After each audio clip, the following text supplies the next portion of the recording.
If you do not overcome your tendency to give up so easily, your life will lead to nothing. Most of the important things in the world have been accomplished by men who kept fighting when there seemed to be no hope at all. Your success in life is directly correlated to the amount of stress you can deal with. And this is true. When you look at cars or you look at jets or any of these things, how fast they can go is directly correlated to how much air is going to be pushing against them. The more successful you become, the more the opposite force is going to push against you. And most people get to a certain level and go, okay, that opposite force is too much. I am a much larger proponent of larger risks and larger rewards. If you want to learn about self-help, if you want to understand yourself and see what kind of man you really are and learn how to fight through adversity and learn how to control your mind and learn how to struggle, then you can go to the boxing gym and you can get your ass kicked. You need to get in the gym, walk in there and say, I'm going to fight the best fighter here every single day and not quit until you can eventually beat him. But most people are not man enough for that. And they'll sit there and try and talk to me about mindset. I learned my mindset in battle. My mindset is 87 professional fights. I don't need to read a self-help book. I don't need to read about motivation or confidence. And reality is always going to be a better teacher than a book because you're not learning when you read books. You're regurgitating. You may be reading, but I don't believe you're truly learning. My coach used to say, if it doesn't hurt, you didn't learn.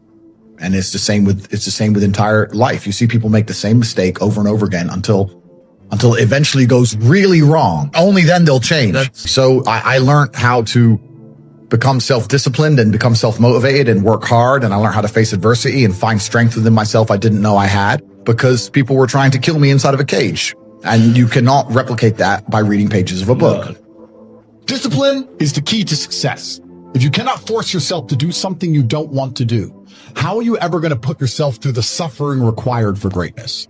I mean, if you have the mentality that you're born to suffer, I think you'll be pretty good at things. If you're born with the mentality that nobody should suffer, you're always going to be shit at things. I understand that I was born to suffer. A lot of people have said to me, you're under stress. Like, how do you deal with it? How do you smile? This is nothing. I was built to suffer. I wake up every day and go, what's on the menu? I'm so used to it. I'm kind of excited by it. It's difficult to think of a scenario where being brave would be a negative mindset for you to be able to tap into.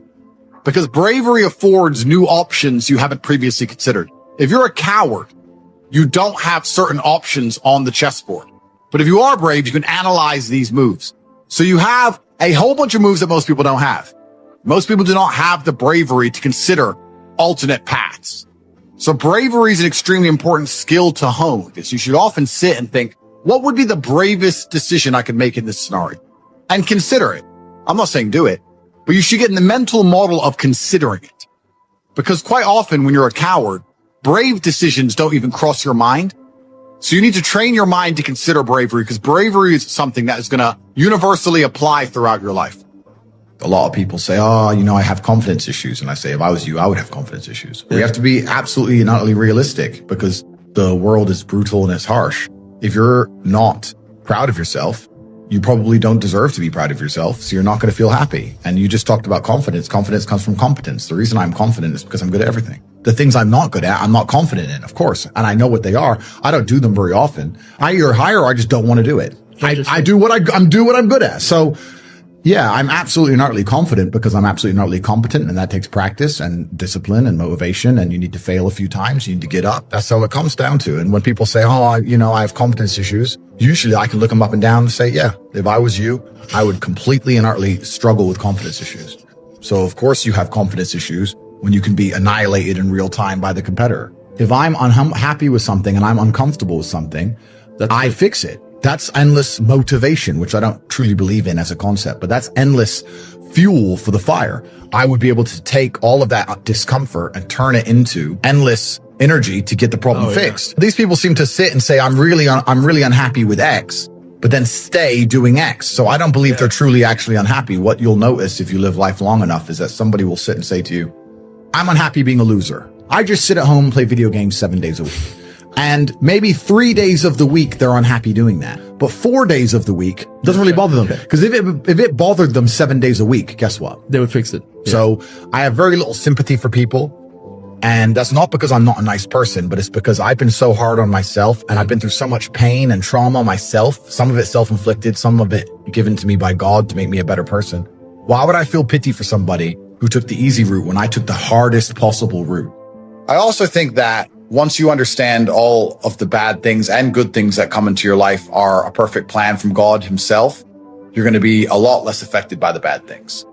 in the end, you're going to be happy it happened. I often ask people, is there anything bad that's happened to you in the past at the time you were distraught about that you now wish didn't even happen? And truthfully, you're like, no, I'm kind of glad it all happened because of, right? If you know in a year from now, you'll be glad it happened. Why be upset about it happening now? You have to be cerebral enough about things. I think the unhappiest people in the world don't have any struggle at all. Perhaps the people who are born with a trust fund and unlimited money and have no struggles in their life, and they have no objectives to try and conquer, are truly the miserable ones. Perhaps the human mind and soul and spirit is built to struggle. Perhaps we're built to suffer. I think that getting rich when you're young as a man is probably one of the worst things that can happen. You want to spend all your 20s broke, grinding, training, being funny, being interesting. That's what you need to do. That's how I grew up. If I had money at 18, 19, I would have skipped so many experiences and so many hard lessons. I'd be a fraction of the man I am today. That's the worst thing that can happen to a young man. He's skipping all the struggle, all the pain and suffering he's going to attempt to skip with money. He's going to end up suffering more in the end. Would you play a video game if it was easy? If you could never die? I mean, cheats get boring pretty quick. That's the whole point of it. You're supposed to struggle with it. You're supposed to suffer with it. So I think a lot of people confuse these things and they sit and say, this is merely making me unhappy. Or if I woke up and everything was just perfect, that'd be great for a few weeks. But if you just wake up and nothing ever goes wrong, I think that'd be quite depressing in its own way. I think when you accept that suffering is part of life, you get good at suffering and then you get good at things. If you're going to go through the world trying to make the world sufferless, you're going to suffer more than anything. How successful you are in life is directly correlated to your stress tolerance. Forget IQ. Forget most nearly anything. If you're the guy who can deal with more stress than anyone else, you're going to end up in the position where you're dealing with more stress than anyone else. And those positions, one way or another, pay. Because that's the only way you can even separate yourself from the labor market in general. You're going to put yourself in a very stressful place. Because as a man, you can be anything you decide you want to be. That's the beauty of being a male. You can build your character completely from the ground up, just like a video game. I was not born a world champion kickboxer. I was not born this intelligent or intellectual. I was not born this rich. I was not born this confident. I was not born none of these things. I became these things myself. So I deserve all the spoils of war. And anybody who decides they don't want to work hard enough to become those things, then they deserve to sit and accept they're my inferior. When I didn't have enough money to buy whatever I wanted, I couldn't fall asleep at night because I understood there are people out there that did, and I didn't see them as better than me. And it bothered me to the point where I could not sleep. I have had a very painful life. I still think to a degree I do, but I can't imagine living any other way. I can't imagine living in this idea, this utopian, hedonism. Degenerate. I think the only thing you can do that's not degenerate is usually be fighting a battle or solving a problem. Happiness is in struggle. You need goals and resistance and something to fight against to live well. If you only have joy all of the time and no pain, you are not going to be happy. You don't need fun. Life's not about fun as a man. Life is about doing the right thing because it must be done. You do not need fun until you've already reached the highest possible echelon. So this whole idea that you need fun in your life, you don't. What you need is purpose. You need things to do which are going to benefit you and the others around you. And you need performance metrics. You don't need to be waking up thinking about fun. You're not physically strong. You're not financially wealthy. You have bigger concerns. For a man, your contentment will come from your purpose, and it will come from your competence, and it will come from succeeding objectives. It will never come from the easily accessible hedonism. You're unhappy because you're trying to have fun instead of trying to become important. Difficult lives are fulfilling because we used to have to hunt and fish and go through difficulty to survive. You must earn happiness. You must climb a mountain. You must struggle yourself to happiness. That's extremely important. There must be physical, mental, social, some kind of spiritual struggle. The only other alternative to that to feel good is hedonism, and that's not going to satisfy you for very long, and it's also going to destroy your life. Money's not going to change who you are. It's going to amplify who you are. If you're a good person, it'll make you a very good person. If you're a weak person, it'll make you very weak and cowardly and scared. If you're a strong person, it'll make you very brave. So you actually kind of have to hope that you don't get rich too early before you've struggled enough, because men are built on the back of struggle. No man who has not struggled is a good man or good at being a man. But don't worry, I think God has a plan for you. You should be trying your absolute best to get rich all of the time. And all of those lessons that will come with all the suffering and the difficulty will be amplified by the time you're a multimillionaire and you become the best version of yourself. That's how you become a top G. Guys, money is easy. The life you want is easy. All you have to do is fall in love with the work. Fall in love with being good at doing your work, getting it done, never missing a day. Because the easiest way to make sure you never miss a lucky day is to try every single day. And you're never going to know if you have a lucky day or not unless you try every single day. And you're going to realize it wasn't actually that difficult. All it took was consistency, never being lazy, and doing everything I'm supposed to do properly. You're going to get exactly what you deserve in life. From women, financially, luck. You get the luck you deserve. If you try your very best in all things, and you pray, and you're really thankful to God, and you say thank you all the time, you start to become very lucky. You get the luck you deserve when you try. Don't let losers and brokies sit and say to you, oh, all our graves are the same, it doesn't matter. No, it does matter. You were not born to suffer and die without being remembered or leaving a mark on this planet. All of the explorers who risked their lives on the 7 seas did it to say, look what I did. The cathedrals, all these things that were built by men saying, look what we have done. We have done something other people cannot do. And respect often lies on the other side of fear. If there's a decision that everybody's afraid to do, but you do it, that is what's going to get you respected by your peers. You need to compare yourself always and constantly to somebody who is outperforming you. This is what they teach inside of common pop psychology classes. Yeah, and take the small success and be happy with it. And no, that's not what you should do. The fact you could have a little tiny success and quit shows that there's something wrong with your mentality and your firmware in the first place. I don't consider myself successful. All I do is work. I work 7 days a week. And you see a lot of people do it, right? They'll say, oh yeah, I had a really great week and I made some money and now I'm in Costa Rica. You're never going to win that way. The kind of people who become truly rich are the people who work every day no matter what, which is why all of the people who are truly rich are workaholics, because it's the only way to really get there. The point I'm making is you need to fall in love with being happy with yourself for how hard you've dedicated yourself to a task. You guys are truly running out of time. It's very important that you get your act together quickly. Don't be talking about headaches. Don't be arguing with women. You have things to do. 99% of the time people message my phone, they're asking for something. And I don't think people realize how annoying that is. And then you're the bad guy if you don't give it to them. If you give it to them once and not a second time, you're bad.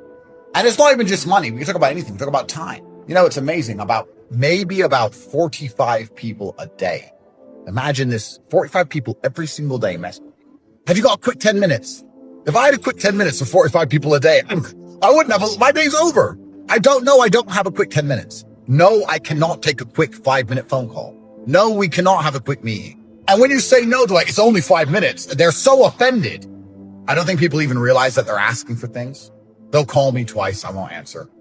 Call me when you can. To me, that's a request. Sorry. Calls give me anxiety. I don't like phone calls. You message me and I'll read it and I'll decide if I want to reply on my time frame. And if it's really that important, you can voice note me and I'll listen if I decide, and I'll put it on 2x speed and it better be less than 30 seconds. You don't get to just call me and decide when I have to pick up my phone. I don't work for you. I don't answer calls ever. I tell all my women, if you call me, it's an emergency. If you call me, someone's breaking in the house. If I ever answer the phone to you and it was, oh, hey, how are you? The fuck? I'm fucking fine. Why are you calling me? Just message me. Everyone's trying to chip away at me, little by little. Everyone wants 5 minutes with me here, 5 minutes with me there. And if I wasn't in this position, I would still want to be in this position because you want to be important. And when you're important, this is what happens. But when a woman is like, why are you so mad? I just love you. I just want to see you. To her, it's like, I love this man. I just want to see him. What's his problem? And to me, it's like, stop demanding my attention and time. I don't have it.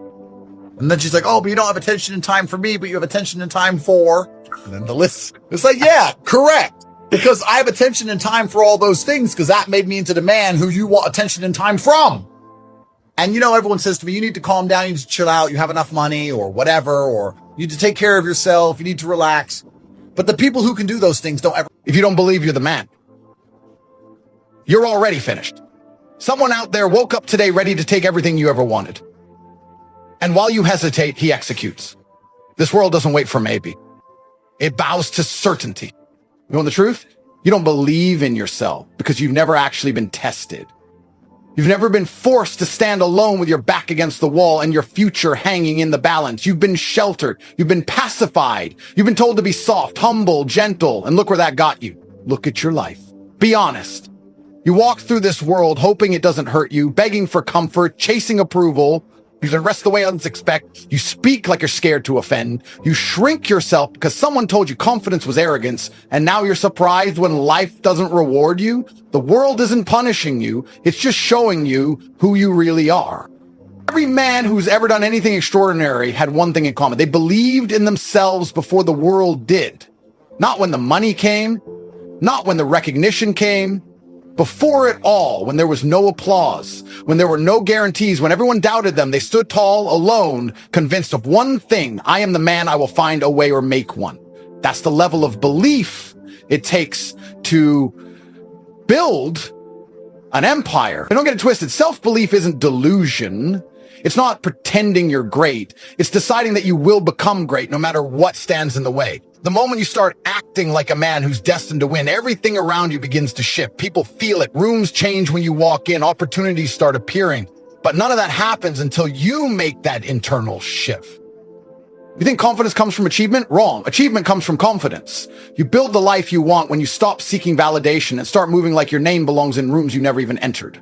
The world doesn't reward the capable, it rewards the certain. You don't need to be the smartest, the strongest, or the most talented. You just need to believe so deeply in your mission that nothing and no one can convince you otherwise. That's when you become dangerous. That's when you stop flinching. That's when you stop begging for opportunities and start creating them. You think people respect talent? No. They respect certainty, because certainty is rare. Certainty is power.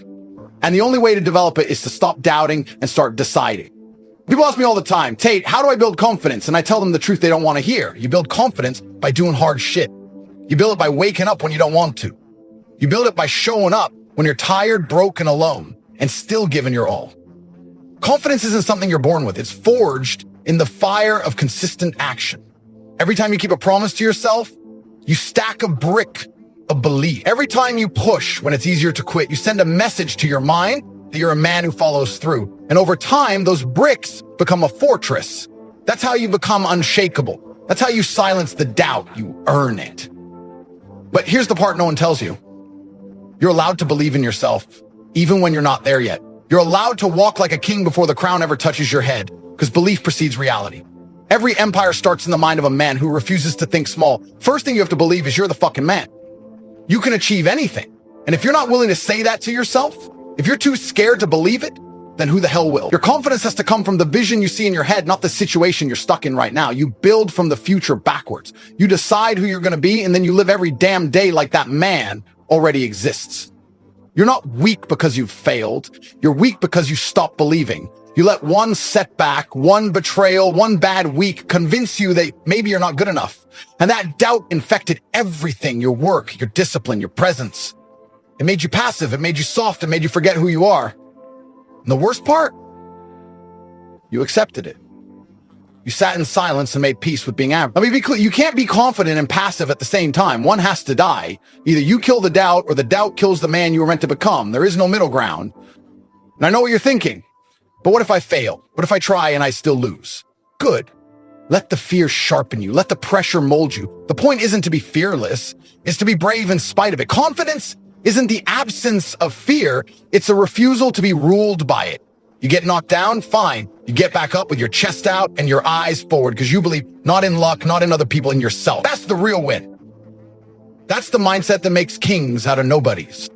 You want to change your life? Then change the way you see yourself. You're not a victim. You're not broken. You're not lost. You are powerful beyond belief, but only if you choose to be. Only if you stop whispering and start speaking with conviction. Only if you stop playing small and start owning your place in this world. Stop looking around for examples. Be the example. Be the standard. Walk, talk, act like the man you know you're capable of becoming. And keep doing it until it's undeniable.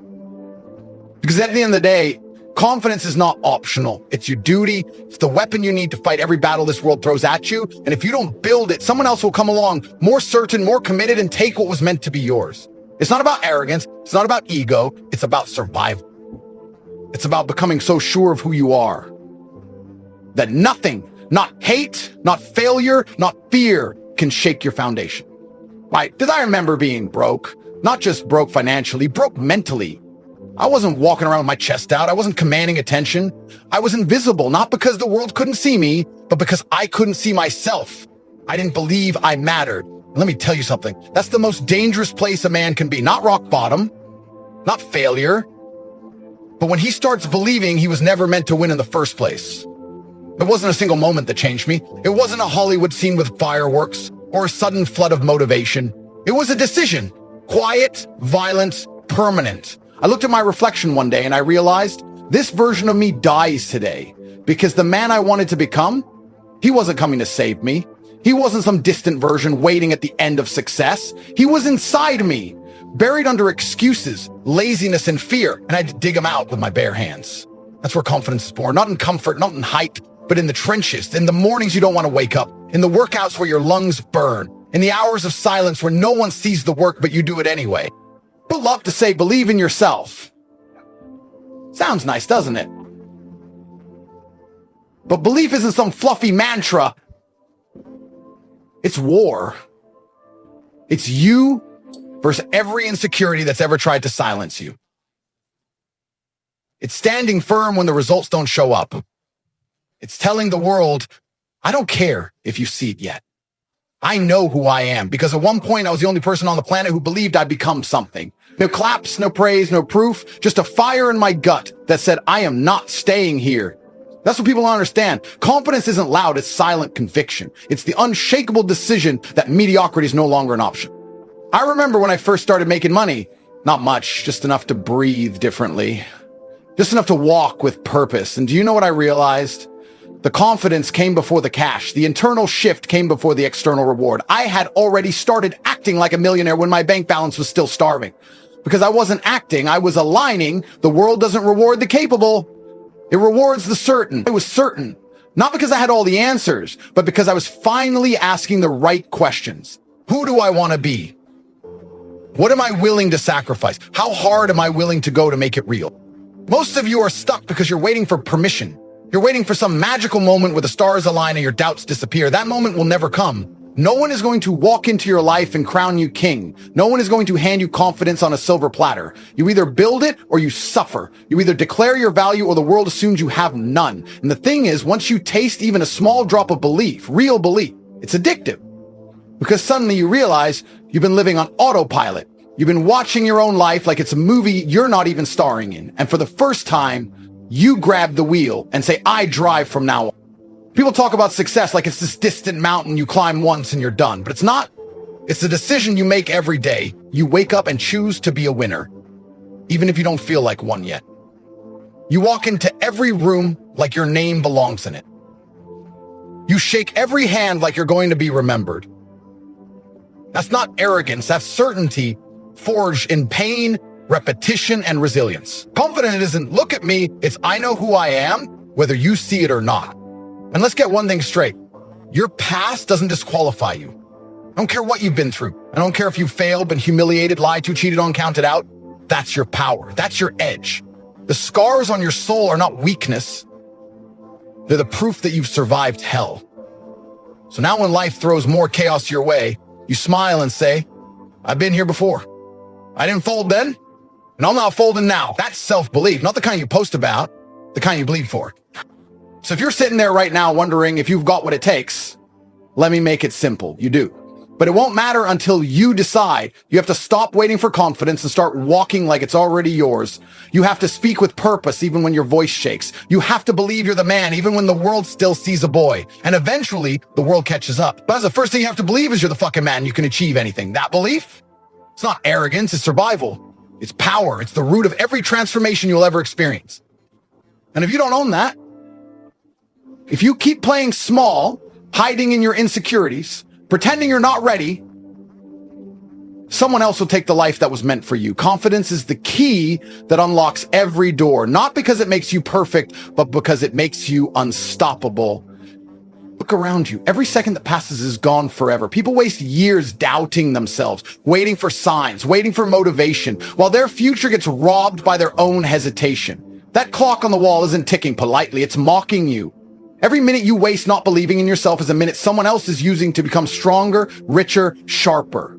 That's the brutal truth. Confidence isn't just a mindset, it's a weapon. And if you don't arm yourself with it, life will eat you alive. The world belongs to those who decide they deserve it before they're handed anything. You're either building belief or building excuses. Fear isn't what holds you back.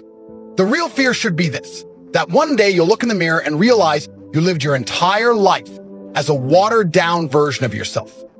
That all the things you could have been, could have done, could have built, died with you. Not because you weren't good enough, but because you didn't believe you were. That fear should haunt you, because the truth is, nobody's coming to tell you it's time. Confidence is a decision you either make now or regret forever. Every person who ever achieved greatness didn't wait to feel ready. They moved with conviction when everything wasn't certain. People don't fail because they lack talent. They fail because they keep questioning whether they have it. Do you understand how destructive that is? You cripple your own future by assuming it's not yours to take. But here's the truth. Belief is the cheat code. Belief turns average men into legends. Belief transforms silent effort into explosive results. You've got people walking through life sleepwalking, doubting their power, while the few who dare to walk with certainty are snatching every opportunity right out from under them. And what's worse, they're not better than you. They're not smarter. They just decided they were worthy while you're still waiting for someone to confirm it. You want motivation? Here it is. One day, you're going to die. And when that moment comes, there won't be a second chance to go back and act like you believe in yourself. You will either go out knowing you gave everything to become the man you were meant to be, or you'll go out with regret rotting your soul. That's the final scoreboard. That's the game. And no one escapes it. Confidence isn't arrogance. It's urgency in action. It's knowing that your time is limited, your legacy is unwritten, and the only person who can make it happen is staring back at you every morning. Let me ask you something real. What are you waiting for? A perfect plan, the right moment, someone to validate your worth? That day never comes. Life doesn't reward hesitation. It devours it. You either step into your role as the main character or you live forever in the shadows of people who did. That's the truth nobody wants to admit. Every delay is a betrayal of the man you could become. Every time you doubt yourself, you're confirming the lie the world told you, that you're not enough. But the truth is you've always been enough. You were just too distracted to see it. When I started building myself, I wasn't chasing applause. I was chasing peace. The peace that comes from knowing I'm not lying to myself anymore. And that peace, it doesn't come from pretending. It comes from bleeding for your vision, sweating through the doubt, and showing up when nobody's watching. That's what creates real confidence. That's what makes your presence undeniable. Self-belief is the foundation of dominance. You can't fake it. You can't buy it. You earn it by going to war with your own weakness until it taps out. And I promise you, the moment you choose to believe fully, unapologetically, obsessively, your life begins to shift. People feel it. Doors open. Resistance crumbles. Not because the world changes, but because you've changed. You walk different, talk different, think different. You stop asking permission. You stop apologizing for wanting more. That's the power of belief. It rewrites your entire existence from the inside out. And the best part, once you have it, no one can take it from you. Confidence is built through repetition, through fire, through solitude. But once it's yours, it's eternal. So here's the final truth. If you don't start betting on yourself, you'll spend the rest of your life watching other men live the life that was meant for you. And I can't think of anything more painful than that. Forget the fear of failure. Start fearing the cost of never even trying. The biggest risk in life is not believing in yourself enough to take any. You've got one shot, one body, one lifetime. Either you make it count or you become just another ghost walking through life with his head down, pretending he was never meant for more. There's a moment in every man's life where he either breaks or breaks through. That line, that turning point, it doesn't come dressed in comfort or handouts. It comes when you're tired, doubting, suffocating under pressure, and you still choose to say, I'm not backing down. I was built for this. That is where self-belief is forged. Not in applause, not in peace, but in chaos. That's where the men who matter are made. The world doesn't reward the hesitant.